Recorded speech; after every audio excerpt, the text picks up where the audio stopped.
Good evening, everybody. Welcome back to episode 3. I'm going to stop keeping track of these episodes at a certain point, but this is episode 3 of our new channel, the Fins Forecast. So joining me, of course, is Aqua Ace, Josh. Love the nickname, by the way, man. Thank you. And Josh is wearing some merch, some apparel for our channel. That's awesome. He's going to be sending some stuff out our way, and I'm hoping to be wearing it for next week's show. Let's hope. If not, I'm sure it'll get here eventually, and I will definitely wear it. So joining us is Josh, Anthony. How you doing, man? Yeah, I'm doing good, man. I'm excited. Football season starts tomorrow. Yeah. Not with us, but it's football. So We are fantasy Cater drafts are done. Koku away. Yeah, we're Cater Koku. Fantasy football drafts are done. The hype is over. Let's go. It's time to start football. Absolutely. How you doing tonight, Steve? Good, man. Good. I am super excited for Sunday. Have a baptism in the morning, but I'll be able to make that game. Oh, you better. Nothing's going to keep us from that game. But we're gonna talk about tonight's. We're gonna talk about this weekend's Week 1 matchup against the Jacksonville Jaguars, and we're gonna be giving some bold predictions for the season. We didn't really get into that last week, but this week we're gonna kind of do a bold prediction segment here. So we're gonna do all that right after this.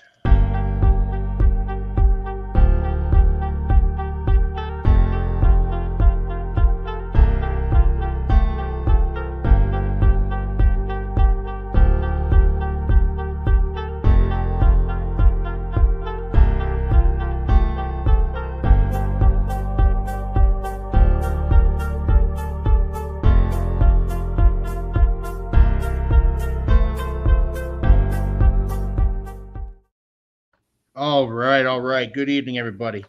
It is a beautiful Wednesday because it is the Wednesday before football season starts. Summers feel like they get longer and longer. With the heat and the humidity and the lack of football. It kills me. It absolutely kills me. Yeah, and I love baseball. I love baseball season. I'm a big Phillies fan, but man, it just gets. It gets harder and harder. And my wife, who's a big fan of summer, kind of hates when fall rolls around, and I'm immersed in football for the next, 4 you put in your husband 2-week notice? Oh yeah, I absolutely did. And Saturday I had my fantasy football draft. So I went over to my buddy's house, and we had a couple drinks and drafted our teams, and I was out all night, and this is the time of year. But yeah, so we're back. Football's back, guys. And so tomorrow we have Ravens Chiefs, and that's going to be a fun game. We have a weekend full of fun games, but the funnest for all of us, of course, is the Miami Dolphins versus the Jacksonville Jaguars at Hard Rock Stadium. Yes, home, baby. So I want to get you guys just initial thoughts on this game. You don't have to give me predictions or anything like that. I just want to know how you're feeling about all this. So Josh, I'll start off with you. What are you thinking, man? Yeah, honestly, I am feeling very good about this game. As I alluded to on our last show when we were covering the entire schedule, I think a very important stat that shows trends is Doug Peterson is 5-2 in openers, so game ones of seasons. Mike McDaniel is 2-0. What that tells us is that both coaches know how to get their teams ready to start the season off right? And so I think that is going to put forth a very good game between both teams. What I think about the Jaguars as a whole is a different story.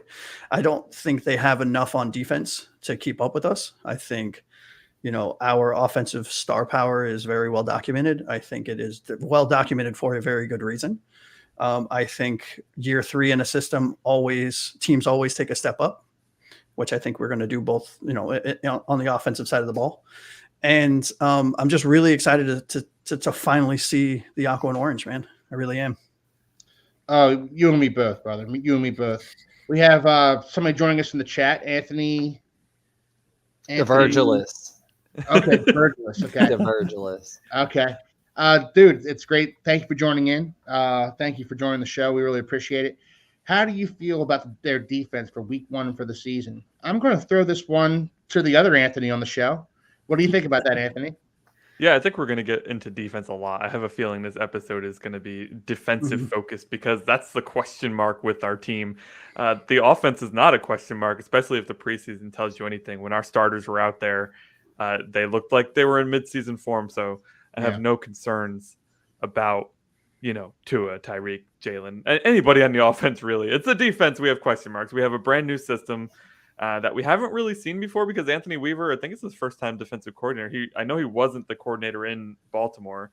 He was a coordinator in Houston for a season, but that was a severely undermanned Houston team. I'm not going to hold him to that defense's performance. I don't think it's fair.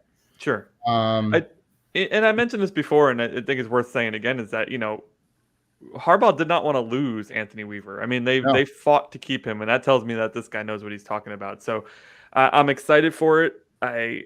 It's kind of like tempered excitement because I was really excited for Vic Fangio too. And while our defense was better than it was with Boyer, that's like saying a 10-year-old can draw better than a 5-year-old. So that's there's not much going on there. But yeah, I'm still excited about this game. I still think, we're coming away with a win.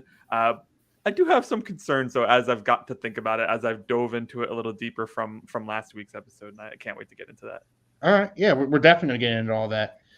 Steve, I'll throw that question that Anthony posed to you. What are your thoughts on that? Week 1, I feel like we'll get by. We got a healthy team. We got a healthy squad. Like Anthony said, we got a new system. I think we're excited to play. I think we're excited to play for the coach. It's later on down the road. It's a few seasons in that, or not a few seasons, it's a few games in that, I think our defense may possibly suffer. And that's something we can get into later down the road in the show. Okay. And now, Anthony, I'll give you my response to that question. How do I feel about the Dolphins defense?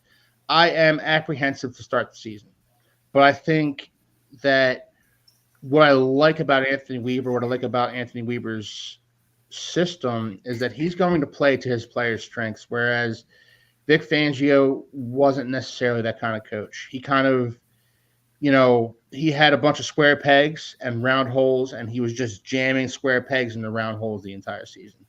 And that's kind of, and you know what, like, it feels disingenuous to bash a guy after he's left the building.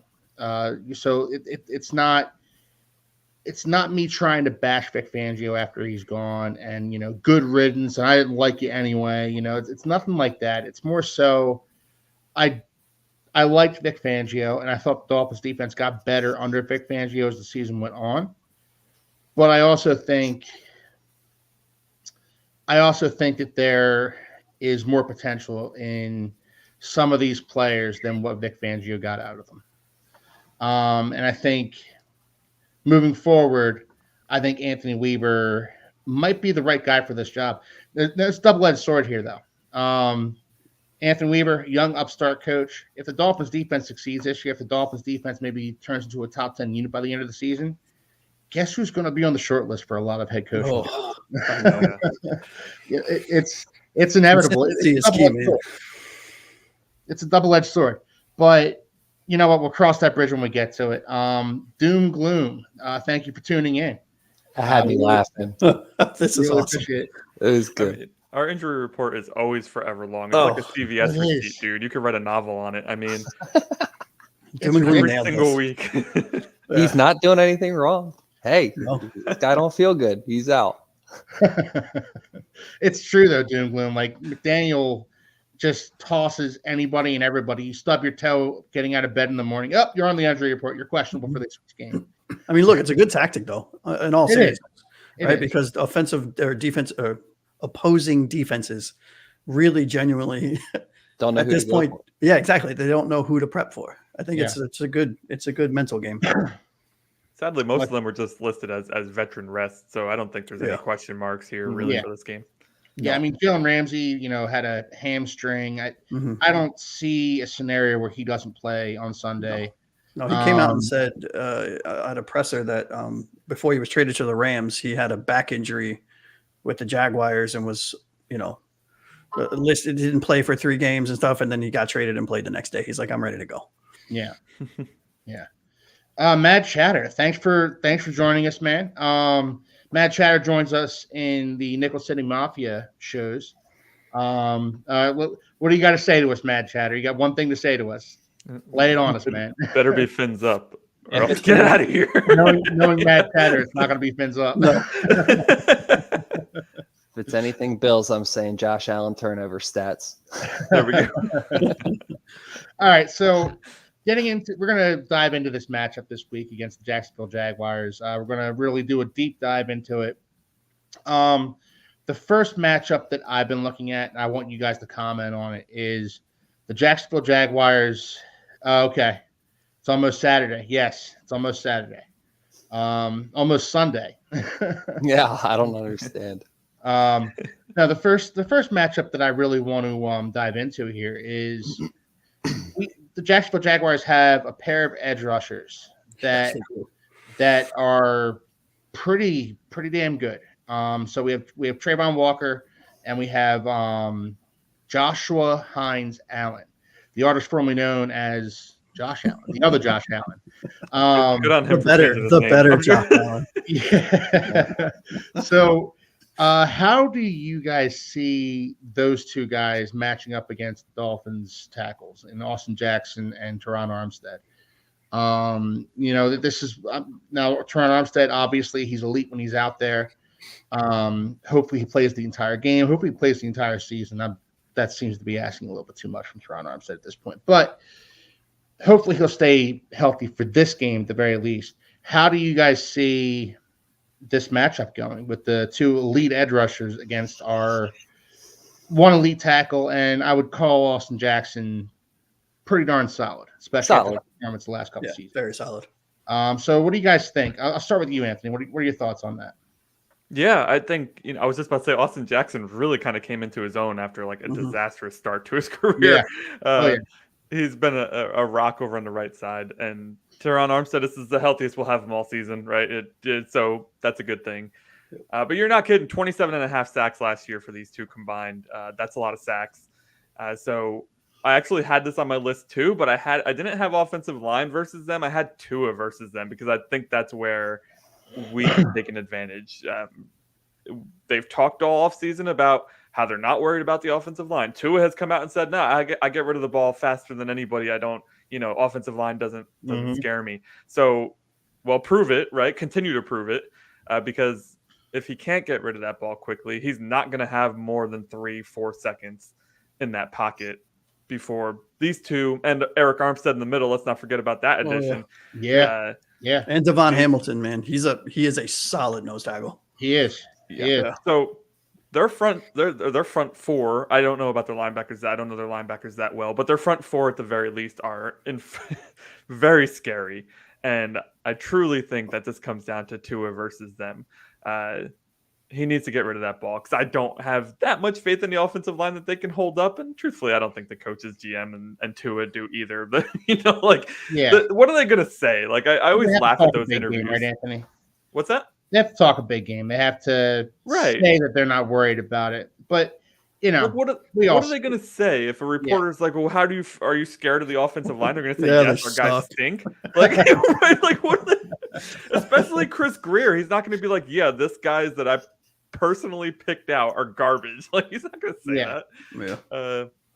But yeah, so I think, to get back to your question, I think this lies more on Tua than it does on the lineman. Okay. And yeah, I think he will take advantage of that because our receivers are so fast off the line. They are. Mm-hmm. They are. If you were a cornerback, would you press our receivers a little more because they are fast, but they aren't big? As long as they plan on playing 6 defensive backs and having 3 of them way back the whole time. that is a recipe for disaster here, especially with the injuries that Jacksonville has at the cornerback and safety positions. You're throwing out a rookie and 2 second stringers and a third stringer. That is park them in the back of the end zone and just hope for the best. That is not a terrible idea, though. I do think there's something to chipping these guys during their route to get them off of their game. And, we haven't really seen that much, maybe because they can't catch him. I mean, how do you catch Tyreek? They call him the cheetah for a reason. You don't. Steve, what do you think about that? Trayvon Walker, Joshua Allen. So we had matchups that we had to think about, and Josh Allen was a matchup that I thought about over Teron Armstead. I think that's going to be really fun.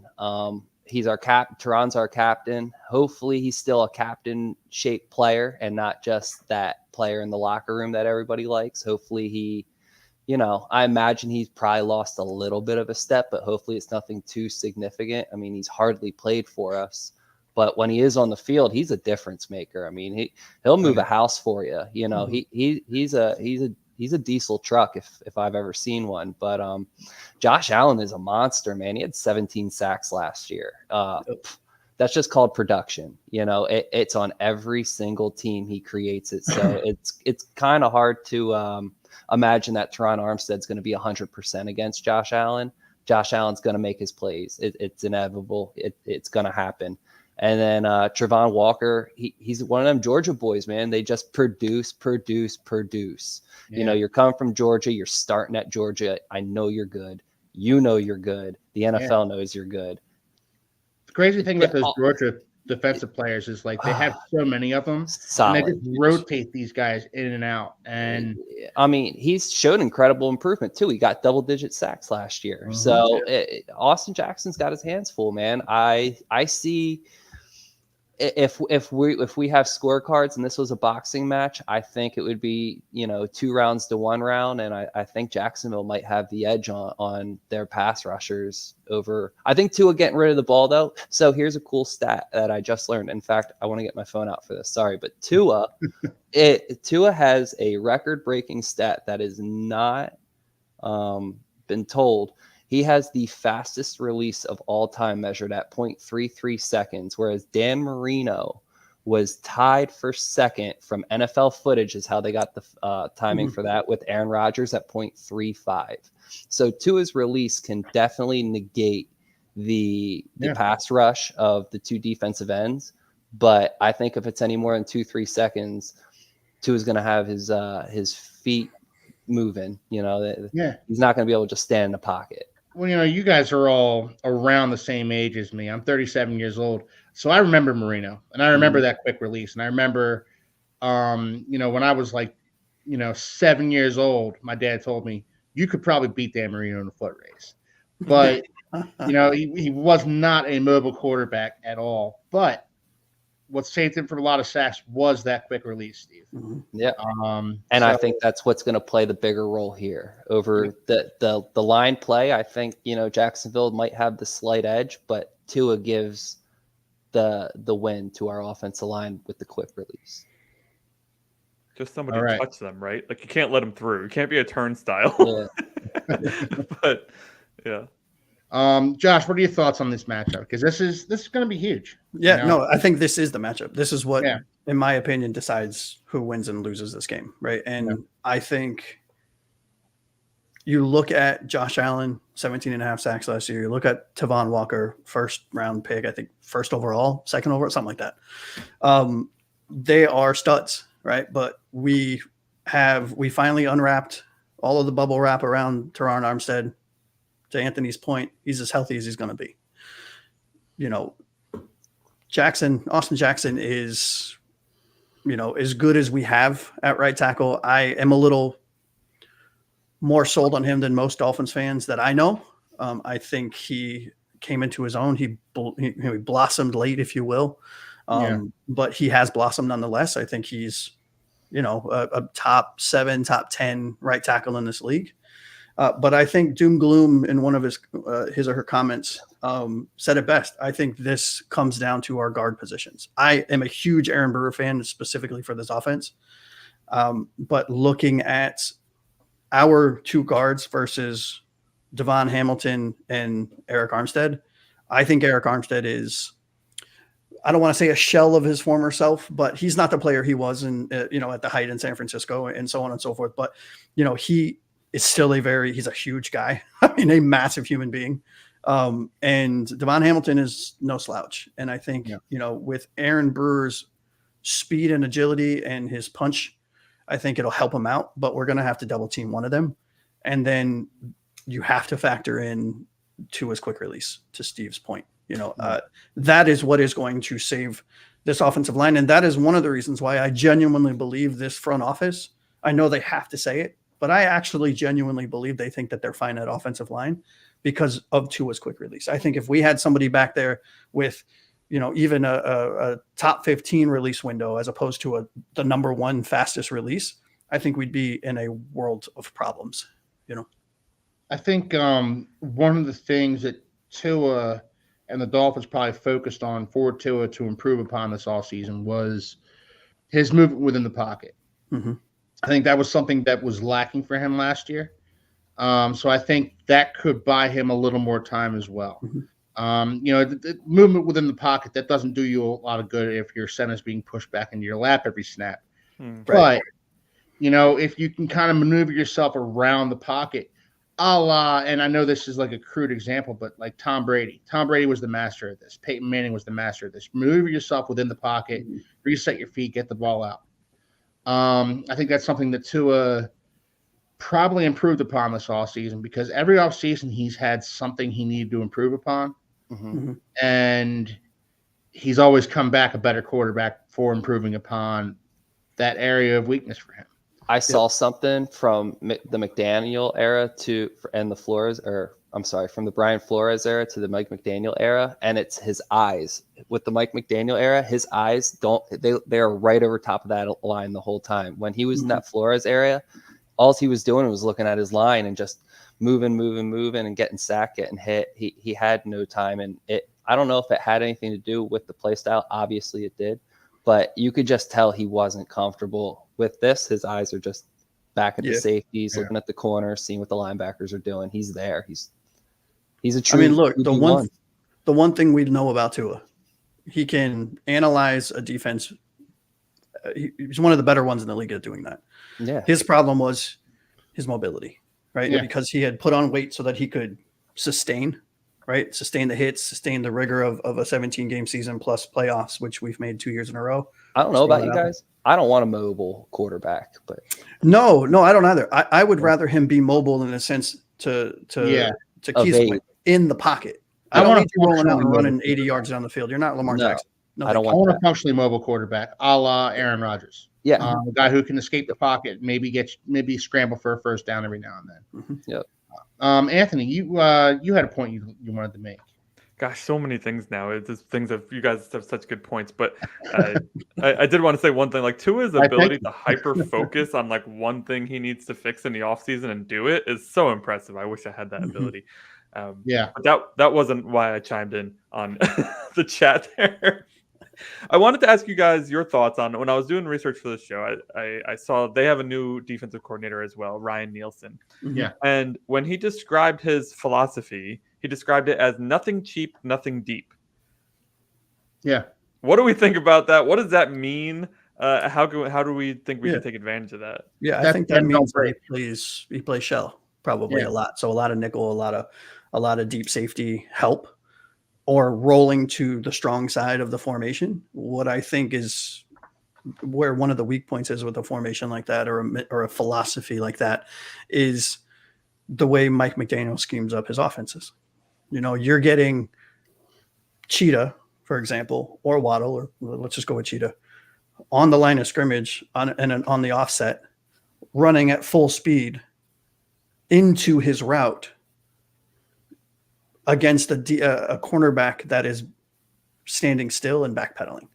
You're going to lose that 10 out of 10. It's never, unless it's a bad throw or unless Tua gets sacked or he doesn't see it, he doesn't see the window, you're going to lose that 10 out of 10. So I think, it's pick your poison, right? And that's what's great about our offense. It's pick your poison, because you're going to double Hill. Great. Now you got to deal with Raheem Mostert. You got to deal with Waddle. You got to deal with Jonnu Smith. You got to deal with, a rookie wide receiver who's fast as hell. I will be very curious to see how both of these first-year defensive coordinators show up. Yeah. Yeah, to me that just says bend don't break, Anthony. And Vic Fangio. Sorry. Yeah, exactly. Excuse me. No, exactly, Josh. Bend don't break, don't give up the big play.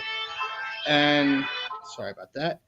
Don't give up the big play, and that's all well and good in practice. That's all well and good to say, well, we don't want to give up the big play to Tyreek Hill. Well, nobody does. And yet Tyreek Hill continues to make these big plays against defense because you can't account for the speed that the Dolphins have on offense, the pure raw speed that they have. Mm-hmm. At most positions too, which is insane. Yeah, it's not just wide receiver; it's running back, it's center. Yeah. Teron Armstead's one of the. I mean, he's probably not one of the fastest anymore because of how old he is, but one of the fastest left tackles I think ever. Yeah. Jackson. If they could find an offensive lineman that ran a 4.4, they'd throw him the bag, bro. They want the fastest at every position. It's so true. So, I get the philosophy, and it makes perfect sense to me. You need to have the players to execute a philosophy like that. Mm-hmm. And I don't know the Jaguars do, which brings me to my next matchup.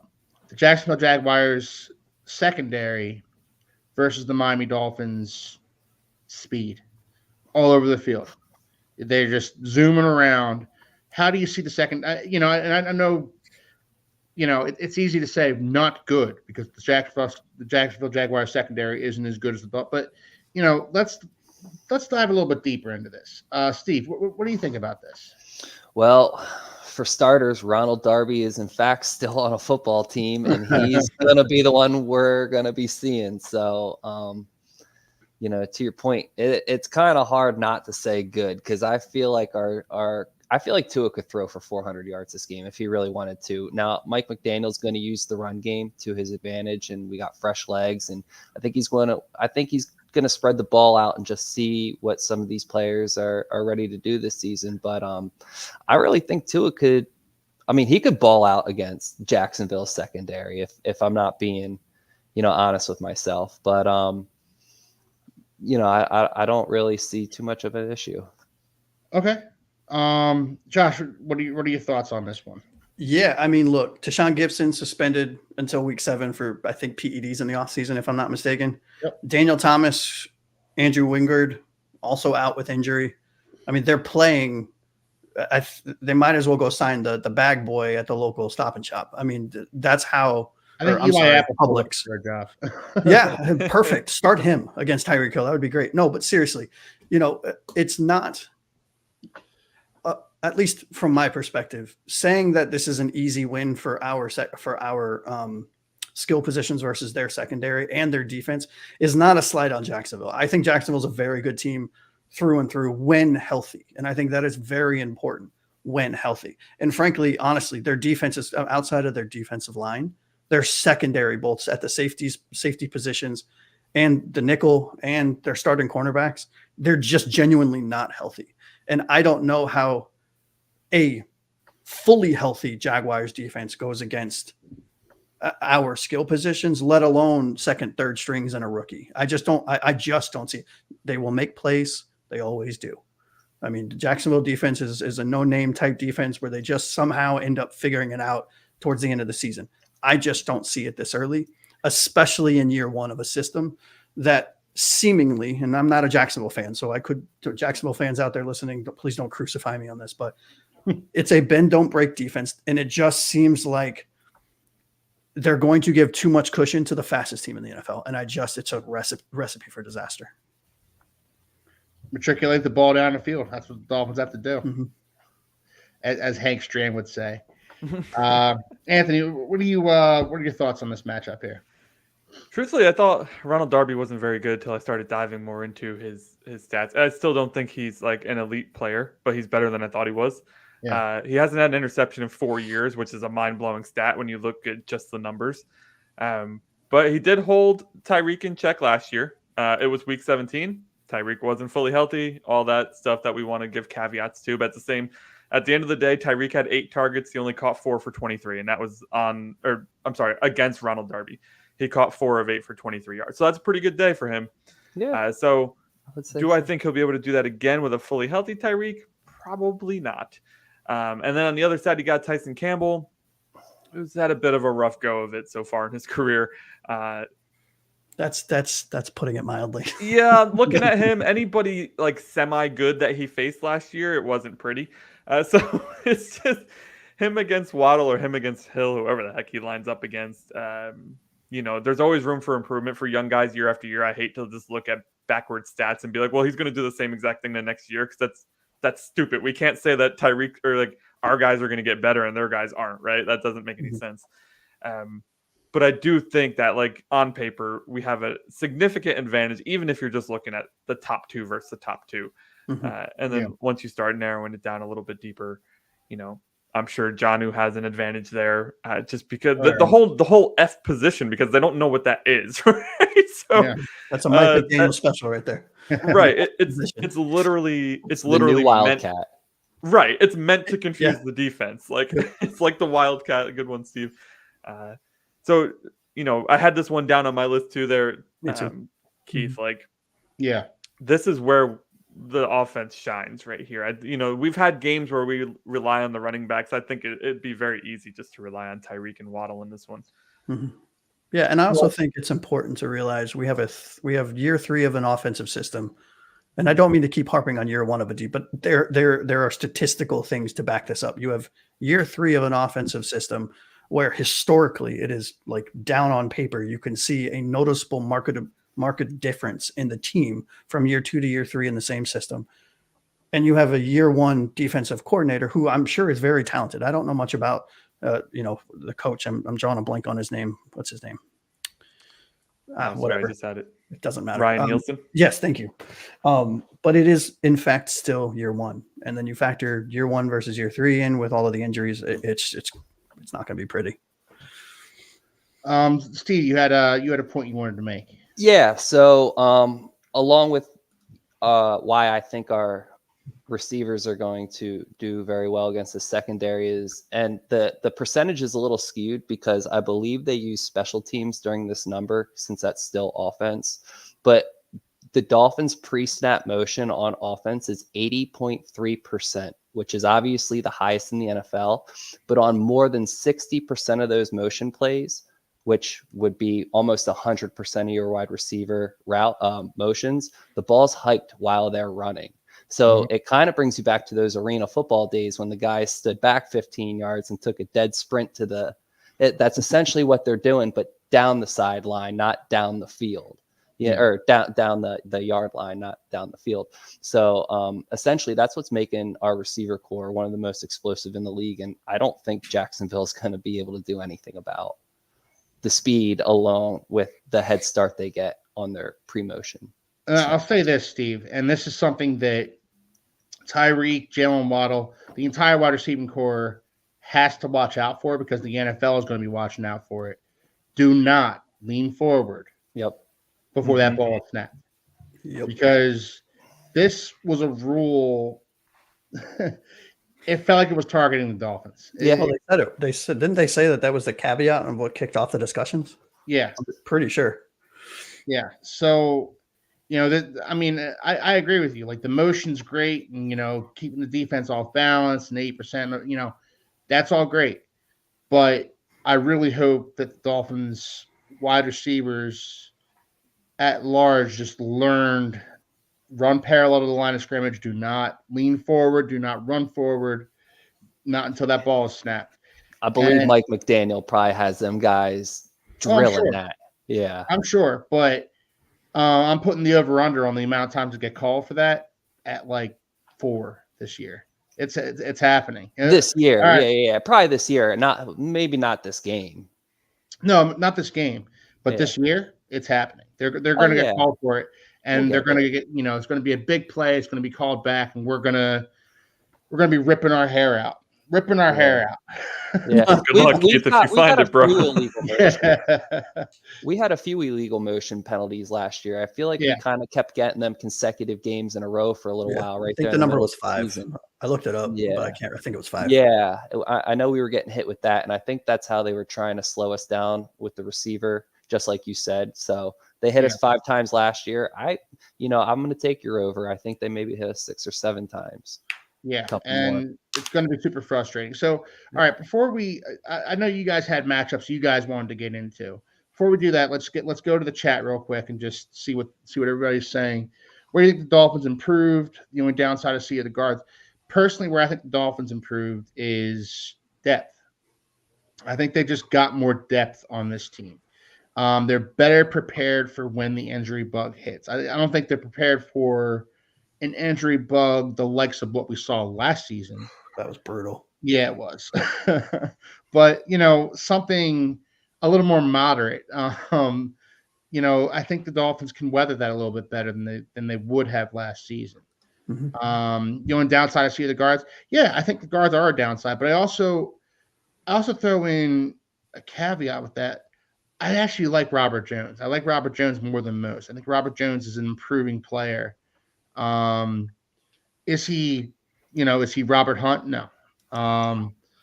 But I think he'll be solid. Liam Eichenberg, we haven't seen much good football from him. I don't blame that all on him, though, if I'm being honest. I mean, you're talking about a guy that came in as a left tackle out of Notre Dame, played every position his rookie year on the offensive line, probably fullback. It just didn't have time to settle in, and then that screws your whole trajectory up. I don't think he's a great player, but I don't blame it all on his talent. Right. And then we see a lot of Julian Hill and Jalen Wright getting chippy. Yeah, I can see that too. Especially on Josh Hines Allen. He, that guy needs to be disrupted. He needs to be taken off of his path. And again, we've talked about this quick release from Tua. We talked about how fast Tua gets the ball out, how he just drops and throws. You disrupt the Joshua Hines Allen just a little bit, give Tua an extra half second, and that's the difference right there. That's the difference as I see it. And all we're saying is give Tua a quarter of a second chance to throw. That's about all he needs, man. That's all he needs. I don't know if that's going to be a number 1 hit doom gloom, but I understand where you're coming from. So, and as always, guys, if when you chime in the chat, we love it. We love answering your questions. We really appreciate it. Anthony, I'm going to start with you on this one. Give me a couple of matchups that you're looking for in this game, that you're looking at. Yeah, first of all, I'd like to, on that, where do you think they improved the most? You can't overlook inside linebacker. Trading Jerome Baker for Jordan Brooks and Anthony Walker, that's huge, right? Duke Riley's still there for some reason, but hopefully he doesn't hit the field. In terms of matchups, we covered 2 of what I had already. My third one, though, I actually went to the special teams unit because I think if you asked a lot of Dolphins fans how our special teams was last year, they wouldn't have very nice things to say about it. I'm one of them. Coverage unit's pretty rough. And I think something that not a lot of people are talking about because it's special teams, it's not sexy, but the Jaguars signed Devin Duvernay, guys. This is not a joke of a returner here. He's not an all-star. He's not Devin Hester, but he's also not a scrub. I think Devin Duvernay is a real weapon for them that is probably being overlooked by everybody, let's be honest. But I think, a lot of the articles I read on this said, the one thing he brings that Jamal Agnew didn't bring, who they lost in the offseason, is that Devin Duvernay can actually play receiver too. So I think they have themselves a little bit of a weapon. Duvernay's older, so he's not, he's not in his prime or anything like that. But I do think this is an area where we have struggled mightily, and they have a weapon who could take advantage of that, especially with the new kickoff rules. Mm-hmm. That's a good one, and that's a really underrated one. Devin Duvernay made some nice plays with the Ravens. Sure did. he smoked us. Yeah, and again, he's not Devin Hester. He's not who Dante Dante Hall. Dante Hall. But I mean, he Yeah. doesn't have to be a first ballot Hall of Famer. I No, mean, he like doesn't. he's really good. He really Yeah, is. he's a good special teams player. That's a nice pull, Anthony. I didn't think I didn't think we are gonna be talking about Devin Duvernay today, but that I like that. I like that. Steve, do you have any matchups you want to go over? Yeah, I actually like the Mike McDaniel versus Doug Peterson matchup. Okay, Took it cool. from me, Steve. I'm sorry, it from me. Josh. I'm so sorry, but Peterson, man, he's got a wealth of knowledge, both as a quarterback in the league for 13 years and a coach. He's actually got a lot of coaching that people don't know about. He worked under Andy Reid for a few years with the Eagles and Kansas City, but he's obviously best known for a Super Bowl run in 2017 with the Eagles. And, Mike is kind of the nerd who uses data and analytics to muster up mismatches and, his little play calling, here mismatches here and there. But he's from the Shanahan coaching tree, and he was their run game coordinator. And I just think that this matchup is going to be awesome. Overall, I think both are great coaches, but Peterson has the edge in experience and proven results with the winning playoff games and winning a Super Bowl. But, Mike McDaniel offers a fresh, forward-thinking approach, and I'm pretty excited for it. I think Mike can definitely take the advantage of, a new age thinking and take this game home. Yeah, I'd really love to see Mike McDaniel continue the Tua approach where he picks one thing to improve on, which he does. I mean, you look at it, there's a reason Tua does it too.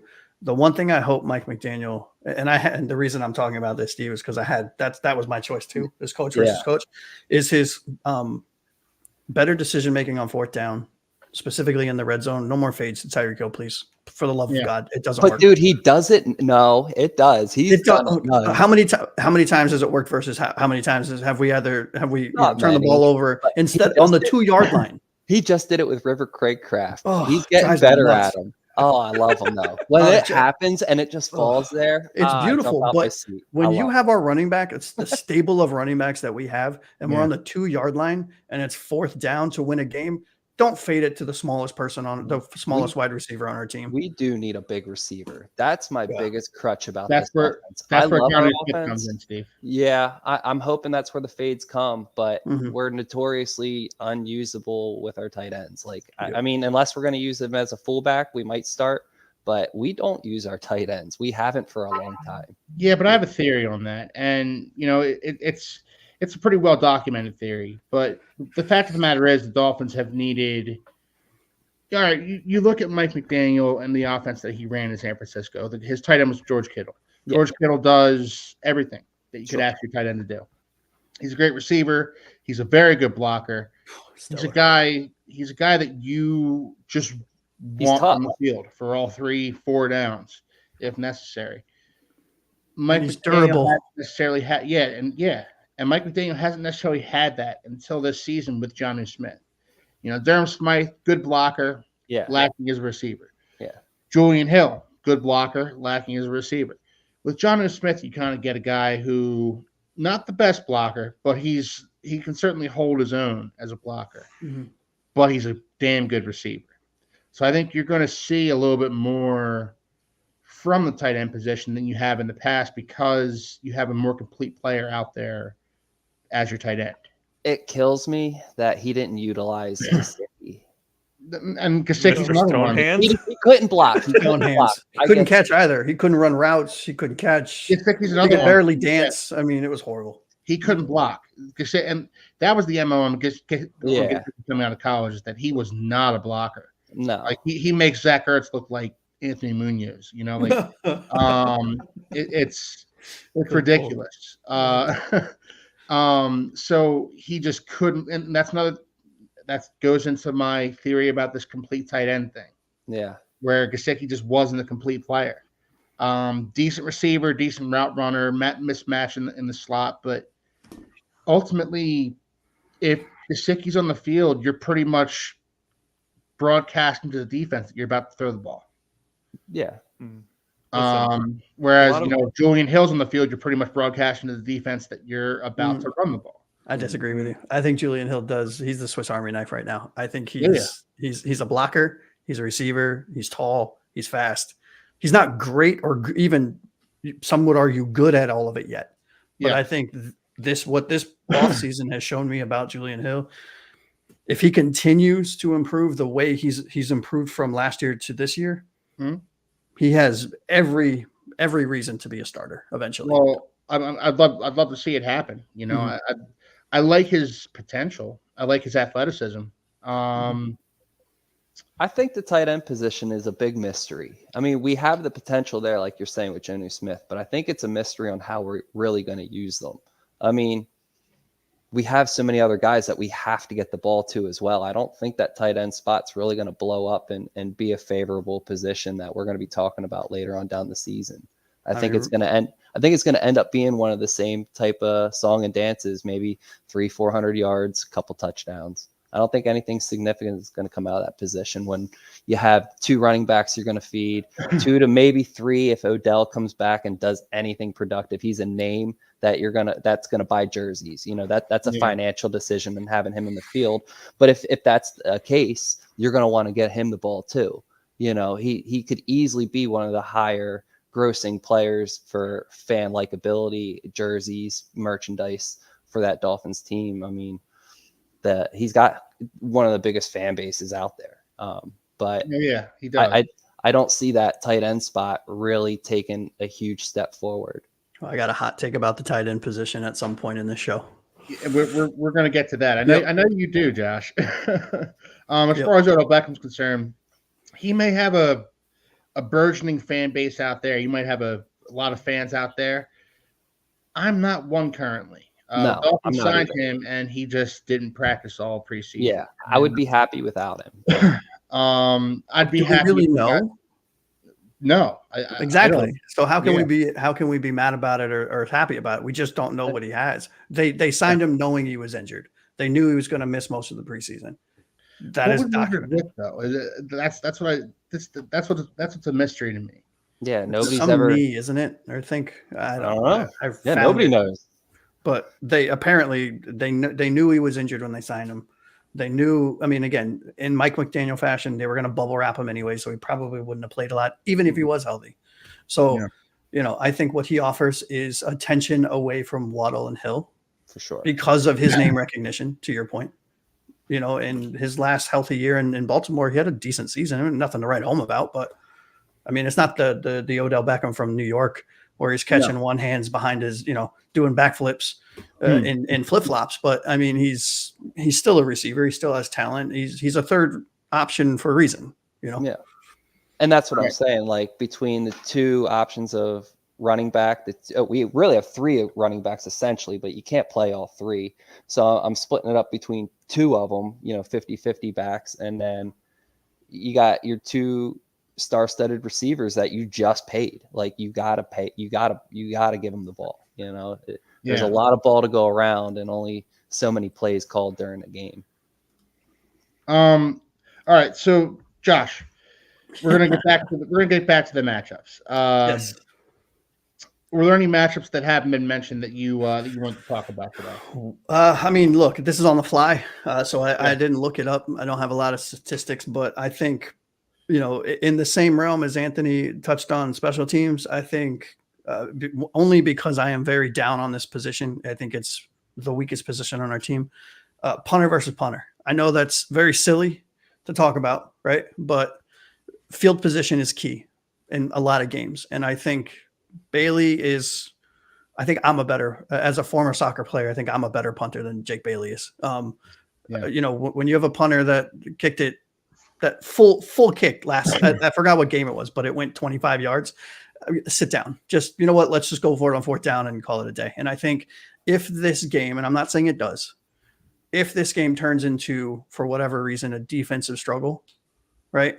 Or rather an offensive struggle because the defenses are playing so well, it comes down the field position. And I think from a special teams perspective, it's not just the return. It's not just the kickoff returns and the kickoff coverages. It also comes down to punter. And if it not just this one, but any game this season, as long as we have Jake Bailey as our punter, if it comes down to punting, we are sorry, we are not in a good position, and we probably won't win that game. Yeah, I agree with you there, Josh. I wonder why we kept Jake Bailey around this season, because there has to be somebody better out there. The only thing I can think is Jason Sanders likes him as his holder. And Jason Sanders had a resurgent. I know, I get it, but he had a resurgent season for us last year. And I guess maybe the only thing I can think is maybe the Dolphins prioritized Jason Sanders making his kicks rather than Jake Bailey, getting the Dolphins good field. But that's the only thing I can think. I think he's got dirt on Mike McDaniel and Stephen Ross. I think he's got dirt on Mike McDaniel and Stephen Ross. You might be right about that too. It's the only thing I can think of. It was the first preseason game we were talking about it too. We were chatting on Discord, and 25-yard punt. Like, what is this? I mean, it's like, maybe I thought it was an undrafted guy or something. Like, most punters are undrafted, but I thought maybe it was a guy fighting for the spot. Nope, that's our starter. There it is, boys. when we got rid of Morstead, who I believe is now with the Jets. The Jets, yeah. I mean, we're talking about a guy that was steady, consistent. The season he played with us, booming him 50 plus. I mean, and then you go to Jake Bailey, and it's a disaster. I mean, it really genuinely. I'm not waxing poetic here about it, but it is genuinely a disaster. The fact that we still have him as our starter, in my opinion. Now he could come back. Look, to y'all's point earlier, every player, if we're going to say it about Tua, and we're going to say it about our wide receivers and offensive line, every player gets better. Maybe he comes back. Maybe he did squats. I don't know, but he needs to figure something out. Maybe we can trade the Bears a third for that kid out of Iowa. Oh God, I would. Yeah. You know what? Let's give him Jake Bailey, a public sub, and a third round pick, and we'll take him. They can have Beckham too if they want him. Yeah, we'll give him back. Throw him in. All right, so before we get into, I do want to get into bold predictions for the season, because we got that coming up. Before we get into that, I want a score from you guys. I want you guys to give me a score prediction. What are the Dolphins? Are the Dolphins going to win? Are they going to lose?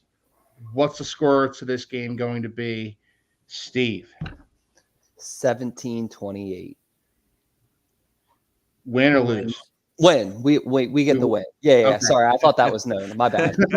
No, my bad. Yeah. Well, you said 17 first, and I was like, oh my God. Well, visitors score first. Then. Understood. Yep, all right, so 28-17 Dolphins. I love it.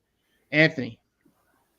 Yeah, I'm not a betting man, but I do like to look at the Vegas odds. They have this over-under at 49.5, so I played the part. I'm going Miami 38, Jacksonville 28. I like it. Yep. Yeah, I think this is going to be – I like that. I'll get into my prediction after Josh. What do you think, man? Yeah, I think it's let's sweep it. It's a win, 31-23, Miami. I agree. I think the Dolphins win this one. I think it's going to be a lot of offense in this game. I'm going 40-34 Dolphins. Ooh, that is a lot of. There's going to be a lot of offense. I don't think the Dolphins defense is up to snuff yet, and I don't think the Jacksonville Jaguars defense can keep up with the track team that is the Miami Dolphins offense. So what I'm hearing is Denver last year, right? That's what we're expecting. Man, 9 of 10. 70 points. Well, that's just too much to hope for. But I do think this is going to be a really high scoring game. Steve, I think it's funny that you were the least confident in our defense, but you gave our defense the best score. No, but listen. So I have a theory on why it's not going to be that high of a scoring game. I truly believe that So I wasn't impressed with the preseason by any stretch of the imagination. Granted, it's not our starters, but given play calling and execution, I didn't see us starting fast anywhere, and I don't see us really changing that momentum. I kind of, for some reason, I feel it. We started off fast 2 years in a row, and I just, maybe not 2 years in a row, but we started off on a good foot for 2 years in a row. And you have us winning. What are you talking about? But at the end of the show, you're gonna hear it. I have a little backpedal with this team. I have a backpedal. I mean, the defense isn't allowing as much points. I think we're gonna have the ball, and I think we're gonna run the clock out a little bit. I think you're going to see a lot more of our running backs than you are Tua throwing the ball. I think we're going to save Tua's arm for late in the season. I think we're going to really put Mostert down to the ground. I think we're going to let him have his opportunity. We have a lot of running backs. We have room to let them get, not that we want anybody to get hurt, but we have room to use our running backs a lot. And I think we're going to kill the time today. We might be the first 1:00 game done. I really believe that. I'll take that bet. Yeah, we very well might. I mean, if we keep getting first downs, and if Jacksonville can move the ball, which I don't know if they're going to be able to do since Doug Peterson is not calling plays anymore. Trevor Lawrence arguably has his best season with Doug Peterson fully calling the plays, and as his seasons have progressed, he's gotten worse, and Doug Peterson has had less and less power.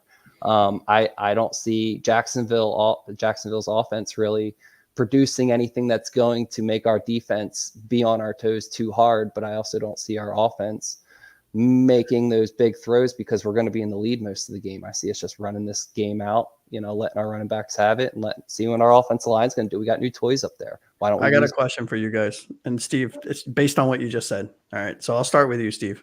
And sorry, Keith, for stealing this real quick. No, go for it. Go for it.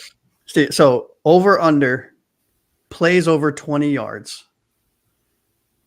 5. Under. Total or for both teams? This game. For Miami or total? For Miami, the game. Entire game, play or 15. Let's call it 15. 15 yards plus, whether it's 15-yard run, 15-yard airtime pass, over under 5. Because it sounds like you think of way under. Because you think if you gave me 5.5, I would say under, but I think 5's right about there. Yeah, I think it's maybe 1.25. You might have a quarter with 2 big plays in it. But I think you'll get 1 big play a quarter. I think we're going to chew the clock. I think we score right away. I think our defense holds firm in the first quarter. Jacksonville starts throwing the ball, getting risky as the game goes on. Maybe scores a couple touchdowns, gets a field goal, and I think ultimately Miami just runs the ball into the end zone 2-3 times. I have us losing at halftime and then blowing up in the second half. What about you, Anthony? Over under 5. Easy over.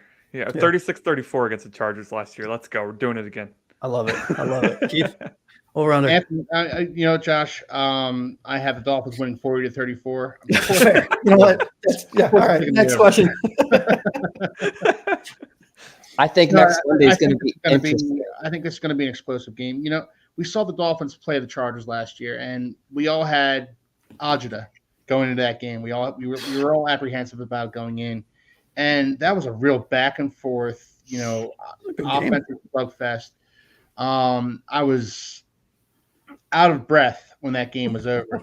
I kind of expect more of the same here. I think, when this game's over, I'm just going to collapse on my couch and just just look up at the ceiling and just catch my breath a little bit, Got a confession about that game last year. I didn't have any feelings about it because September 10th, 2023 was the day I got married. So I didn't even get to watch it. So what you're saying is you have to get married again, right? Right, exactly. Renew your vows. Exactly, yeah. So we need to redo it. All right, so we're going to get into bowl predictions here, guys. I want bowl predictions for the season. I want one from each of you. I got 2. Can I please do 2? You got 2? All right. You know what? Then I'll start with you, Josh. Sorry. I couldn't decide. Between these 2. All right. Do you want me to do both of them now or one and come back? Do one and then we'll come back to you. All right. So bold prediction, Waddle leads the team in receptions, in receiving yards, and receiving touchdowns. I love it. Now, you guys, we talked about that one before the show. And I think this is something that Anthony, you had the same thing, and I had the same thing. That was one of my bold predictions as well. I passed. Now, full disclosure, guys, I passed up on Tyreek Hill in the first round of my fantasy football draft to draft CeeDee Lamb instead of Tyreek Hill. And Dallas's only target. What's that? It's Dallas's only target. Well, yeah, but you gotta. But a guy who just had back-to-back 1,700-yard seasons. I should have, conventional wisdom says I should have targeted him. But Especially you know what? I picked him. What's that? I had CD and him, and I picked Tyreek.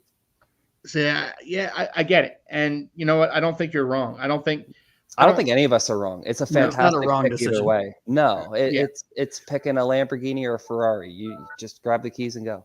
Exactly. I'll take a Silverado any day. I'll take his Ferrari. Yeah. I'll sell it, buy a Silverado, and then pay my house off. So yeah, and then I took Jalen Waddle in the 4th round, and that wasn't like a next level move where I'm like, oh, I think Tyreek Hill, and I've been saying this all off season. I think Tyreek Hill is due for regression, and I think this is the point you made earlier, Josh, is that the Dolphins really focused in on getting Tyreek to 2,000 yards last year, where they kind of to the point where they kind of force-fed him targets, and I see them doing less of that this year. I see them, not forcing the ball down Tyreek Hill's throat, Jalen Waddle's throat as well. I see them just spreading it out a little bit more and finding the open guy. I think they're going to be a more efficient offense, and in order to be a more efficient offense, Tyreek Hill needs to get 1,300 yards instead of 17. So I like that bold prediction. Still great though. I'll take of course. 1,300 yards and like 12 touchdowns. Okay. Yeah, I'll take it. Anthony, you have a bold prediction for us? Yeah, I think your boy up in Nickel City Mafia got to me on this one because I think that Chop Robinson is going to play a lot, and I think Chop Robinson's going to have over 10 sacks on his way to Defensive Rookie of the Year. Yes. I'm gonna. Oh my God. I'm gonna tell Mike that you said that, Anthony. So he's gonna be six so happy. of the last 10 Defensive Rookie of the Years were pass rushers. 7 of the last 10 were on the front 7. I think we have no Chubb. We have no timetable for Chubb, which means, listen, the number one thing a rookie needs is opportunity, and he's got it. So he's gonna grab the bull by the horns, and he is getting 10+ sacks this season on his way. Mike is going to be so happy. I would be happy. Has jumped on that train with him. I'll make you look, guys. I'll make you a deal, and this is recorded, so I can't back out of it. If this happens, I will buy each one of you, including myself, a Chop Robinson jersey, and I will have it hand delivered to your house. Let's go. I love it. The deep zone just showed up. What's up, Finn's forecast? What's going on? Community. Just sub. It's going to be an interesting game this Sunday. Thanks for tuning in, Deep Zones. We really appreciate it. It is going to be an interesting game. It's going to be so much fun. I'm sure we're going to be texting throughout all of it, and for sure. It's going to be awesome. And then True Fin Fan 3. Absolutely, yes. Thank you for tuning in. Thank you for joining the show. Thank you for commenting. Let's see what else we got here. Absolutely agree. It's going to be an offense that uses tight end more, spreads it more, and runs more. No Tyreek to 2,000 Quest. That leads me to believe it's going to be a better offense. I couldn't agree with you more. Absolutely. We all agree with that one. Yep. Yeah, absolutely. All right, so Steve, bold prediction. So I have a question. What was our overall record last week as a cumulative team? Was it 13? Yeah, we're 13-4. Yeah. 13-4. So I think I was at 11. Keith was about 10. I was and 10. And I don't see it being very. If you watched last week's show, you'll know. If you didn't, go watch it real quick. But you'll know that we all had different opinions, and I think that 3 games that we had winning are super easy to lose, which would automatically bring us down to 10. I don't think our defense is any more better than it was last year. If anything, even par. We've had plenty of conversation on the defense and how Josh feels, how Anthony feels, how I feel. We're all a little split down the middle until the season starts and we kind of see. But I think, an injury or 2 away from the Dolphins maybe not even making double-digit wins. I would love to see at least 10 wins, but I see, our defense being the Achilles heel of this team. And if the Dolphins is running on high octane, I think, it's hard to beat us. But if we have a slow night and we got to rely on our defense, I think we're in for a miserable podcast that next day. Jesus, Steve, he said hot take, not spicy take. Good Yeah, Lord. spicy. So let me ask you, Steve, because I was watching Game Day yesterday. They were doing their preview for the season, and it said in 30 years, every year for 30 years, at least 4 teams has changed in the playoffs. Are we one of those teams missing the playoffs this year? No, I don't think the Bills are going to be any better than I think we're all going to be around 10-win teams. I think it's going to be an extremely competitive division, but I don't see I hope Aaron Rodgers doesn't get hurt. I want to see exciting football first and foremost. I do. I want to see people compete. I want to see people stay healthy. I want to see records broken. It's what makes football fun. It's what makes my wife watch football too. If it's exciting, it's fun to watch for everybody. So I wouldn't mind seeing some of these teams stay healthy throughout the season. But if the whole AFC East is healthy, we're all going to split 1-1, minus the Patriots. I don't think the Patriots get 7 wins this season. I think they have the first overall pick next year. They could. But, too. between the 3 powerhouses in the AFC East, I think we're all pretty equal that, if somebody has 11 wins, they might have the division. 11, 12 wins could win the division. Let's see. True Fin fan. I disagree, Steven. Secondary better, linebackers better, and most of all, we have a defensive coordinator who will be more aggressive. No fans. Our secondary is older, and our linebackers are smaller and faster. There's nobody stopping the run. We got no hands in the dirt. Oh, Calais is here. Man, he's and Mo Kamara. Look out for Agba. Agba wasn't even on the team until he had to be. Hey, but he's looked really good so far in this. Yeah, in this defensive scheme. In this defensive scheme, this is Agba friendly. Yeah.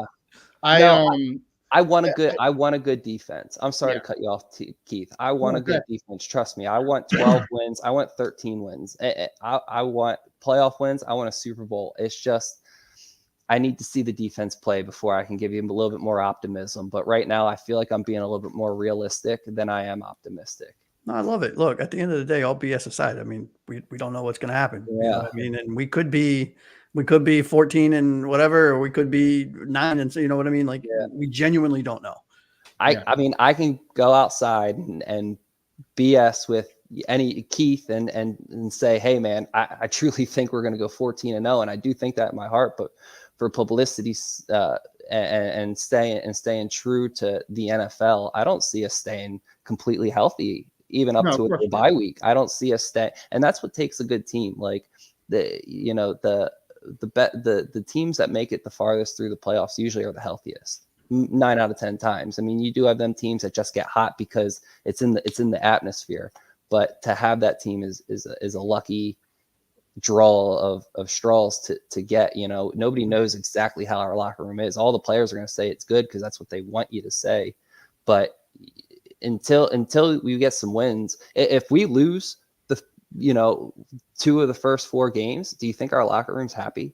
Like, I don't. You know what I mean? They can tell you they are, but up until we see the first couple wins, it's hard to stay optimist rather than realist. Well, sorry, go ahead, Keith. Go ahead, Josh.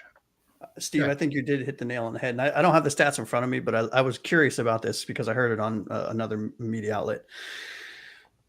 Teams like Kansas City, for example, it's just as much about talent as it is about being lucky. Luck. Right. Look, at the end of the day, the Super Bowl champions are not necessarily the most talented. They're the most lucky when it comes to injuries. I mean, genuinely.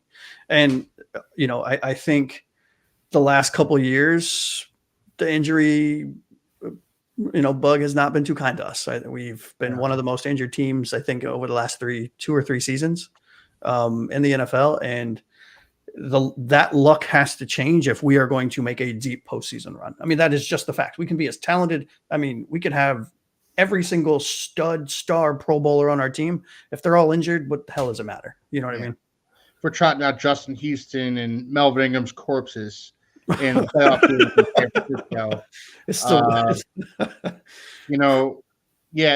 was brutal, and that was brutal to watch. But that's where we were at last year, especially on the defensive side of the ball. On the offensive side of the ball, we lost Connor Williams, and that was kind of the linchpin to our offensive line last year. Whereas the year before, it was Tron Armstead, who was kind of when Tron Armstead was hurt, the offensive line wasn't very good. Well, last year, as soon as Connor Williams went down, the offensive line tanked. I think what the Dolphins need, as far as the injury woes go, you can't let one injured player tank an entire unit. Yeah, it can't dictate the chemistry of the team. But that's where I think our depth comes into play. I agree. I think we are a much deeper team. I said at the beginning of the show, we are less top-end talent because we lost Robert Hunt, we lost Christian Wilkins, we lost a ton of players. Yep. But I think from a depth standpoint, we are a much more talented team. Absolutely. We took the money that we would have spent re-signing Christian Wilkins and Robert Hunt and spent that on 10, 15 guys. Legitimately. Not to get derailed, but there in no world do you pay Christian Wilkins and Rob Hunt over $100 million. I'm sorry. Maybe Christian Wilkins. Not Robert Hunt. No, you don't pay. We made that mistake with Sue back in the day. We don't make it again, right? That's true.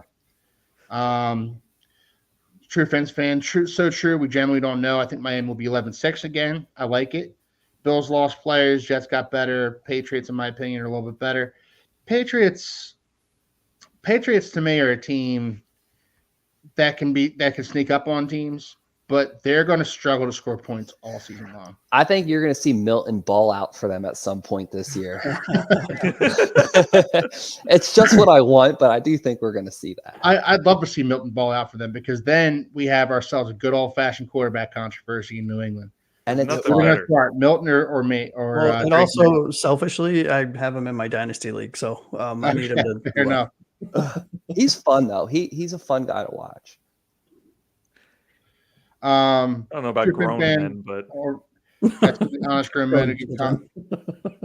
I'm 46, been a fan since '88. Well, thank you, True Fin fan. We really appreciate you tuning in, subscribing. We're all not quite 46, but we're not far off either. Not far, unfortunately. But yeah, it's great to have you on. And again, guys, we do this show every Wednesday at 7:00. We're going to preview all the Dolphins games. We're going to, talk about what happened in the previous game. So next week we'll be talking about what happened in the Jaguars game, in addition to what's going on with the Bills game next week. And in the offseason, we're going to be talking about draft and free agency. And so this is going to be a year-round journey with the four of us. So everybody who's tuning in, like and subscribe. We really appreciate all your patronages. All right, so I'm going to go back to you here, Josh. You had one more hot take. I was so excited about this take because I in my gut. Let's hear it. I'm excited too. Yes, in my gut, I know this is going to happen. So if you and I'm sorry, I don't have the numbers in front of me.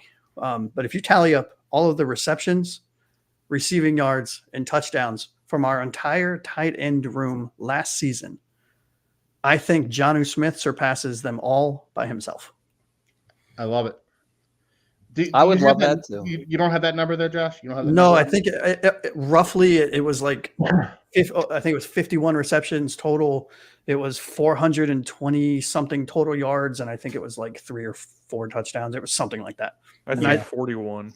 I hope I eat my words from 30 minutes ago for the whole season. I really do, because if that's the hot take, I'm happy. I have him on my fantasy team. He's on the bench, but I have him.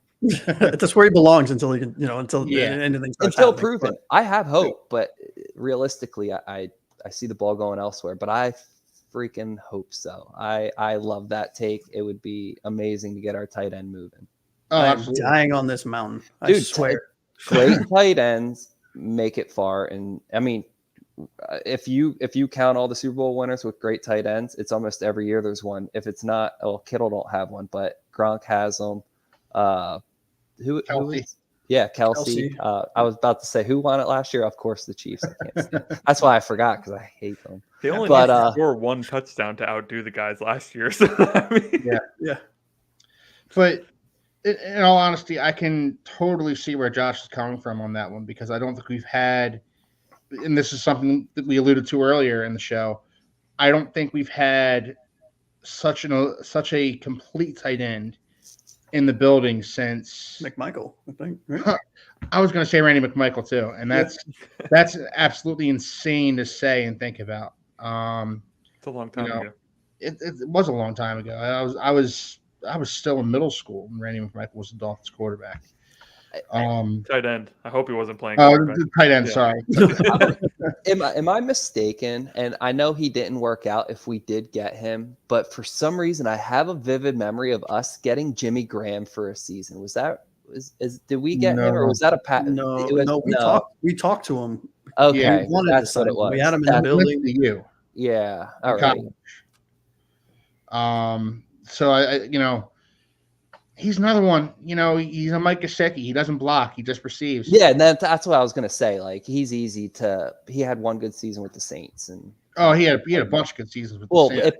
Drew Brees is the only quarterback that was able to put him on the map.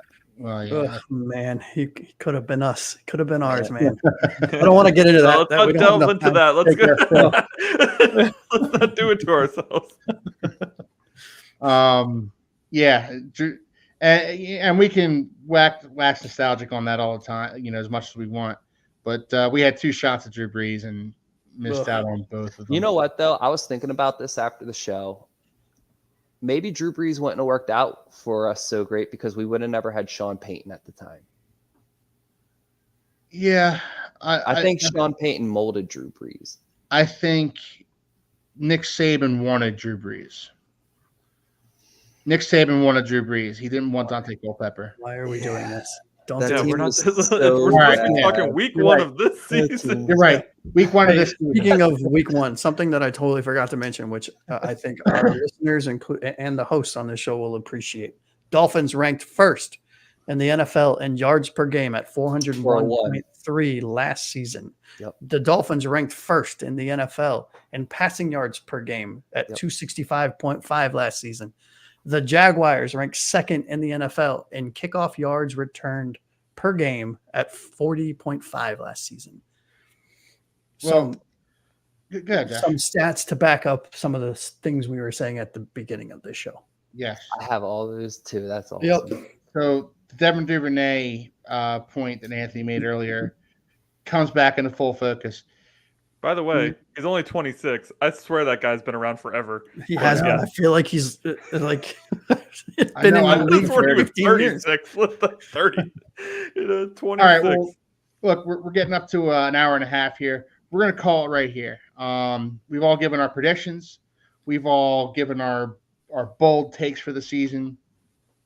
Next week, we're going to come back with analysis from the Jaguars game. We're going to start talking about that big Buffalo Bills game on Thursday night in Miami next week. So for now, I just do you guys have any final thoughts? Steve, I'll start with you. Yeah, I have one final thought. We didn't get into it. I kind of thought we were. I don't want to make this last a long time. Like we don't have to brush up on it. But I wanted to talk about Trevor Lawrence really quick. And I don't think that I don't want to hear how good Trevor Lawrence is from NFL critics and fans because for one reason, Mark Brunell took the Jaguars to an AFC title game in the second year of that existence of a franchise. We're in a third year. He's got 60 career turnovers, most in the first 3 years ever, and he is paid $142 million. As far as I'm concerned, I think Trevor Lawrence has just robbed the Jacksonville Jaguars. That's my final thought on week 1 versus Miami with the Jaguars. Yeah, honestly, I don't disagree with you. I mean, I don't think he robbed them. I'm all for and you guys will find this out. The listeners will find this out. I am all for players. It's not my money. Making the money. No, I am too. You do you. I am so excited because they're one play away from career ending, right? But yeah, I could not agree with you more, Steve. I think Trevor Lawrence is so overrated. I think his Clemson years inflated his name, his stock. Rightfully so, should have been the first quarterback taken. Understood. But there's no statistics in the world that can justify him being a top 3 paid quarterback right now. Yeah. It's just not. yeah, It's just not. So I agree with what you're saying. I agree with what both you're saying, but I think he got off to a rough start to his career having Urban Meyer as his head coach. for sure. But last year he still had 21 turnovers. That's still Yes, a he did. third. You know, He did. 7 lost He also fumbles. played through a lot of injuries. Yeah. What I liked about Trevor Lawrence was the maturity with which he handled that situation with Urban Meyer, and he was able to move on and kind of get with a coach and Doug Peterson who believed in him and was better suited to him and his talents. I guess I'm on the opposite side of the fence from you, Steve, because I don't think that we've seen Trevor Lawrence scratch the surface of what he can be just yet. I think there's still so much more to that player. I don't know, man. He almost. I mean, year 3, right? It was year 4, right? It's year 4. Yeah. Yeah. Isn't that concerning to you though? I mean, look, we don't have to. I mean, we're out of time, right? But isn't that concerning that you haven't seen him scratch the surface yet? I mean, if it was Tua, the same argument's been made about Tua. Right, but he has. Look at what he's done. He led the league in passing. He led the league in touchdowns. And yet Trevor Lawrence still has one more playoff win than Tua does. Okay, I'm signing off for the night. You Facts. put me in my place. That doesn't do it for me. That doesn't do it for me. Just, hey, I mean, playoff wins are what it's all about, Steve. No, Super Bowl wins. That's kind of the point I'm trying. No, but you have to win in the playoffs in order to get to the Super Bowl. Hey, given the fact that we haven't won a playoff game, and as long as we've for a while. I mean, look, I'll take it, Keith. You shut me up. That's good. Hey, more power to you, buddy. That's not what I was trying to do. No. I mean, that's a good thing, right? I did not think of that. Look, I mean, at the end of the day, you won a playoff game. We haven't yet. Yeah. I mean, good for him. All right, I'm going to move on to you, Anthony. Do you have any final thoughts on tonight's show? No, not a whole lot of final thoughts. Good point on Lawrence there. I'm not sold on him yet. I do think he's turnover prone, so let's go defense. Let's see what you can do. Mm-hmm. Let's see. True fan, Miami 23-16. Okay, close game heading in the 4th. Miami pulls out a win. We'll see you next Tuesday, True fan. We appreciate you tuning in. Nice to meet you. Wednesday. Next Wednesday. I'm sorry. Yep. And then Anthony Lawrence is a bust. Hey, fair enough. I feel like I'm in the minority here. All right, Josh, do you have any final thoughts? Yeah, this beautiful stadium behind me better be rocking, and I hope it's sunny and hot as all hell. Agreed. All I got. Agreed. All right, well, look, guys. Again, if you like what you saw tonight, please like and subscribe. Set a reminder in your phone because we're going to be here every Wednesday at 7 o'clock talking about the best football team our favorite football team in the NFL. I'm not going to say best football team in the NFL because it's the Kansas City Chiefs. Go ahead, Josh. One more thing for those listeners that are out there. Check out our Facebook page and our Instagram page. Yes. Instagram's down. They shut it down. Okay, never mind. Check out Facebook. Got to make a new one. Got to make a new one. No, you know what? I appreciate you reminding me of that, Josh. I never think to go that route, but yes, check out our Facebook page and check us out every Wednesday at 7 o'clock. We're going to be here talking about the Miami Dolphins. We appreciate everybody tuning in. Guys, smash the thumbs up. Guys, fins up. We're finally on Sunday. Fins up. We get to cheer for the Miami Dolphins. Have a good night, everybody. Let's go. Football.